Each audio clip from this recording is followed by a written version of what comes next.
بادشاہ ہارون رشید کا نام سنا ہوگا۔ یہ بادشاہ بڑا نیک تھا، عالموں کا ادب کرنے والا تھا، علماء کا ادب کرنے والا تھا، بہت نیک بادشاہ تھا۔ ان کی بیوی تھی زبیدہ خاتون، وہ بھی بہت علماء کا ادب کرنے والی تھی، بہت زیادہ نیک تھی۔ ایک دن راستے سے گزر رہی تھی، کیا دیکھا کہ بہلول دانا ایک جگہ پر بیٹھے ہوئے مٹی کے گھر بنا رہے ہیں، گھر بنا رہے ہیں، بگاڑ رہے ہیں، بنا رہے ہیں، بگاڑ رہے ہیں۔ تو زبیدہ خاتون نے دیکھا، بہلول دانا کے پاس گئیں، بابا یہ کیا بنا رہے ہو؟ کہا بیٹی جنت بنا رہا ہوں۔ کہا جنت بنا رہے ہو، بیچو گے؟ کہا ہاں بیٹی بیچوں گا۔ کتنے کی؟ 10 روپے کی۔ 10 روپے میں جنت ملتی ہے؟ زبیدہ خاتون نے وہ گھر مٹی کا جو تھا بہلول دانا سے خرید لیا، 10 درہم یا 10 روپے جو بھی اس ٹائم چلتے تھے وہ خرید لیا۔ خریدنے کے بعد گھر لائیں۔ ہارون رشید نے دیکھا زبیدہ خاتون یہ مٹی کا گھر بچوں کے کھیلنے کا ہوتا ہے، آپ کہاں سے لے آئیں؟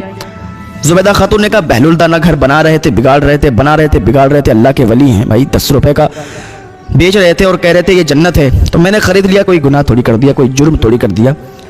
ہارون رشید نے کہا ٹھیک ہے تمہاری مرضی ہے، لائی ہو، کوئی بات نہیں۔ زبیدہ خاتون بھی سو گئی، ہارون رشید بھی سو گیا، رات ہوئی۔ زبیدہ خاتون نے بھی خواب دیکھا، ہارون رشید نے بھی خواب دیکھا۔ زبیدہ خاتون نے جو خواب دیکھا بھائی ہارون رشید نے بھی خواب دیکھا۔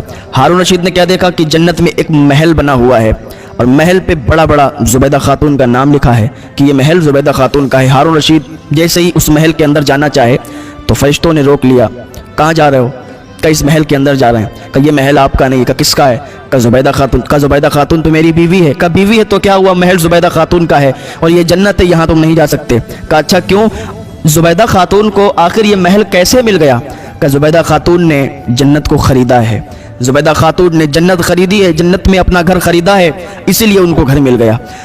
ہارون رشید کی آنکھ کھلی، صبح کو کیا دیکھتے ہیں؟ بیوی سے کہتے ہیں، زبیدہ خاتون سے پورا خواب بتاتے ہیں۔ زبیدہ خاتون نے بھی ادھر خواب دیکھا تھا، اپنے محل کو دیکھ لیا تھا۔ زبیدہ خاتون کہنے لگیں اے میرے سرتاج بہلول دانا، میں نے آپ سے کہا تھا کہ اللہ کے ولی ہیں اور وہ گھر بنا رہے تھے، بگاڑ رہے تھے، جنت بتا رہے تھے، میں نے خرید لیا، بس اس کے سبب مجھے جنت میں اتنا اعلیٰ محل ملا ہے، اور آپ بھی چاہتے خرید لیتے لیکن آپ نے نہیں خریدا۔ ہارون رشید نکل گیا، بہلول دانا کو تلاش کرنے لگا، تلاش کیا، ملے بہلول دانا، کہنے لگا حضرت ہمیں بھی جنت چاہیے، ہمیں بھی وہ گھر چاہیے مٹی کا۔ بہلول دانا سے جب اتنا کہا نا، بہلول دانا نے کہا ہاں بالکل مل جائے گا۔ ہارون رشید نے کہا کتنی قیمت؟ کا قیمت کی بات کرتے ہو؟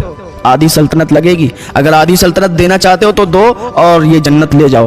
کہا ابھی تو کل آپ 10 روپے میں یا 10 درہم میں جنت بیچ رہے تھے، گھر بیچ رہے تھے، اب آپ کہتے ہو آدھی سلطنت لگے گی، اب یہ قانون کیوں بدل گیا؟ بہلول دانا کہتے ہیں تب دیکھا نہیں تھا، بغیر دیکھے لے گئی تھی، اب دیکھ کے آئے ہو تو دیکھے ہوئے کہ اب قیمت بڑھ گئی ہے، پہلے بغیر دیکھے لے گئی تھی تو اسے جنت میں محل ملا ہے، دیکھا نہیں تھا، لیکن اب تم دیکھ کر آئے ہو تو اب آدھی قیمت لگے گی۔ ہارون رشید نے آدھی سلطنت دے دی اور وہ محل خرید لیا، وہ گھر خرید لیا۔